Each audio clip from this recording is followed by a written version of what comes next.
Yo, hey guys, what is up?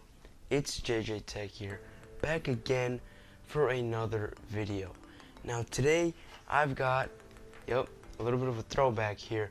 This is the Power A Fusion Gaming controller here. Now if you do guys remember a little bit of a video I did about a year ago where I unboxed it, and I also did a couple of reviews and comparisons with this controller.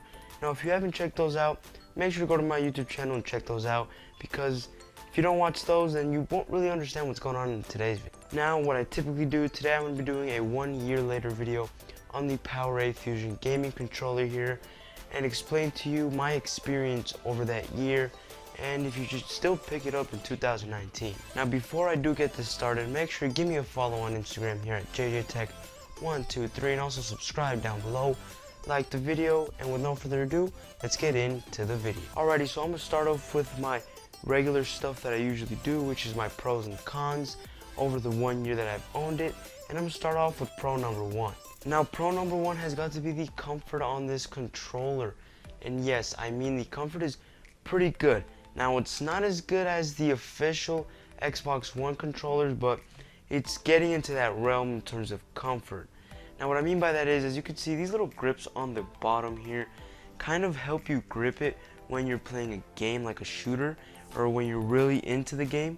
These can really help you, especially when you get frustrated, your hands kind of slip and your controller falls, which personally that doesn't happen to me, but for some of you out there it might actually happen, and this provides really good grip and comfort for those of you that have that issue. Now, pro number two has got to be the design of this controller, and as you can see, it's a really good design because of those gold accents. As you can see on the D-pad here, we do have gold accents pretty much all around it, and also on the triggers here we also have gold accents.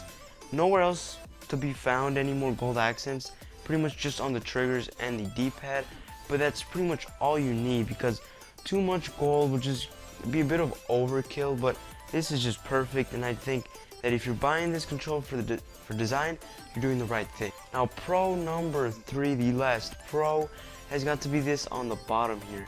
And if you can't quite see that, that's a headphone jack. Now, usually at this price point, which I'll mention at the end of the video, you don't really get a headphone jack, just because since it's a lower price controller and it's not the official thing, they do some price cuts, and they really do the price cuts on the wrong thing. Now, on the other hand, this Power A Fusion controller doesn't have that issue. This one was a really good deal, and you still get a headphone jack included. And that's something you really do got to look out for when buying a wired controller that's not officially licensed by Microsoft, because most of the time they don't even include a headphone jack for that gaming headset you just bought. Now, heading on to the cons, and let's head on to con number one. Now, con number one, I don't know if you can see that. That's a wire. Now, for some of you out there, before I get into this con, it might not be a huge deal. It's a lot of people out there, but I mean, it would be really nice if this was wireless, and I wouldn't really complain too much if it's wired, but the only reason I am complaining is because you can't detach it. It is hardwired into the controller, unlike the Power A Enhanced wired controller, which is the same brand as this, and it's a newer controller, and it's supposed to be a bit less flashy than this. If you guys watch that video, make sure to check it out. It's also wired, but you can remove it via micro USB, and it's just really convenient when wrapping it and putting it in storage spaces. It doesn't really get in the way of that. And yeah, I just wish it was wireless or at least detached. Now, con number two has got to be the button feel. Now, what I mean by that is when you push the buttons, it just doesn't feel as premium as the official Xbox One controllers. Now, that's expected at this price point, and basically just like every other non-Microsoft Xbox One official controller, that you are going to sacrifice some stuff, and you do sacrifice it, especially on the button layout. It just doesn't feel too good. The buttons feel a little bit mushy, and especially if you're a really hardcore gamer, you mashing on the buttons isn't really going to help the fact that this already has some pretty cheap feeling buttons. Yeah, this controller basically only has two cons, and yeah, wasn't really expecting that. I really thought this thing would have more cons. Oh, and guys, I forgot to mention, there's two more pros. I can't believe I let this slip, so let's get on to that pro number four. Now pro number 4, I can't believe I forgot to mention this, was this. You can remove the thumbsticks and replace them with other ones. Now it did come with 2 different other thumbsticks, and they are different design, different concave design.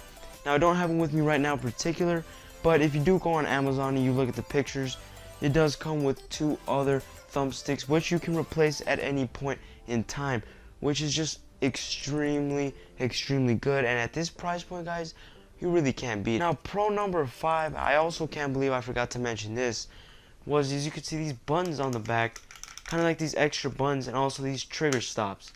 Now let's get into the trigger stops first. The trigger stops, as you can see, basically you turn those on and it doesn't let your trigger go all the way down. So let's say you're in a shooter, and if you turn this feature on, it'll make the response time much faster in a shooter game.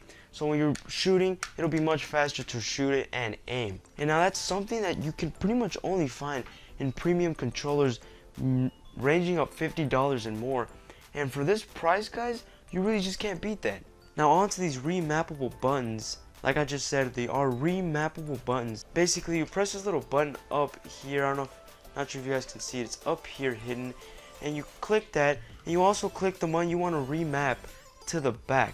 So for example, I hold down the remap button. You can see you hold that at the same time. And for example, if I want A on one of these buttons, I just hold these 2 at the same time. I just hold these 3 at the same time. Basically hold A, the button that I want it to be remapped to, and the button so it can be remapped. And you hold them for about 3 seconds, and then just like that, it's remapped. The A button is now on this side, and it does come with 2, which, like I said, it's just something you can only basically find on controllers $50 and above. And at this price, it's just a bargain that you just get this kind of stuff at this price point. Now my experience with this is, it's just been great. Like I just mentioned, there's been 5 pros, which I think has been the most pros in any of my 1 year / 8, 9 month later videos. And yeah, guys, do I recommend this controller? Absolutely 100%. Now I did mention that I was going to put the price up, as you can see here on Amazon. Now when I bought this, I bought it for 25 bucks. Now as you can see, I've got the updated price here on the screen, so I'm not quite sure how much it costs now, but even if it is $30, maybe $32, I would still pick this up. If I was blindfolded, I would think that this controller costs $50 or more, just because all those features that you get. Now sure, it does have some cons, but it only has 2 cons and 5 pros. You just really can't beat that for the price point that this controller is asking. Now that's pretty much wraps up today's video. Hopefully you guys enjoyed today's video. Like I said, follow my Instagram down below. It will be in the description box down below that like button, so you can give me a follow and stay updated on when I upload a video. So yeah guys, just like that, this video is over.